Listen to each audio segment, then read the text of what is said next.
গর্ভাবস্থায় স্বাদ বাঙালিদের একটা বড় অনুষ্ঠান। শুরু করি স্বাদ খাবার গল্প দিয়ে। পেশেন্টের সিজার হবে, ওটি টেবিলে শুয়ে আছে, স্পাইনাল অ্যানেস্থেসিয়া দেওয়া হয়ে গেছে, দেখা গেল পেটটা পুরো লাল হয়ে আছে। নানা রকম ডাক্তারদের মধ্যে ভয়, কোনো ওষুধ অ্যালার্জি হলো কিনা, অন্য কোনো বড় সমস্যা হলো কিনা। ডাক্তারদের চিন্তিত দেখে পেশেন্ট বললেন যে, চিন্তা করবেন ডাক্তারবাবু, আজকে আমার স্বাদ ছিল, লাল সায়া পরে স্বাদ খেয়েছি, তাই ওই লাল রঙটা লেগে আছে, কোনো কিছু অ্যালার্জি নয়। যাই হোক, মজা থেকে সিরিয়াস ব্যাপারে আসি। স্বাদ খাবার সময় কিছু জিনিস মনে রাখতে হবে। প্রেগনেন্সির সময় খাবার এমনিতেই হজম দেরি করে হয়, তাই জন্য সহজপাচ্য খাবার খাবেন।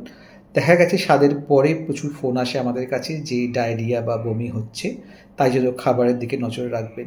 যেসব খাবারে আপনার অ্যালার্জি আছে সেই খাবারগুলো অ্যাভয়েড করার চেষ্টা করুন।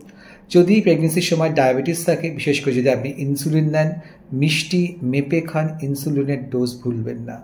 অন্য যে কটা ওষুধ রেগুলারলি খান সেগুলো মনে করে খাবেন, উত্তেজনা ওষুধ খাওয়া ভুলে যাবেন না। সাবধানে সিঁড়ি ওঠানামা করবেন। এবং আর একটা অনুরোধ, এই বেবি শাওয়ারের থেকে স্বাদটা শুনতে অনেক মিষ্টি লাগে, তাই বেবি শাওয়ার নয়, বাঙালিরা স্বাদই খেয়ে থাকুক। ধন্যবাদ। প্রেগনেন্সি ভালো কাটুক।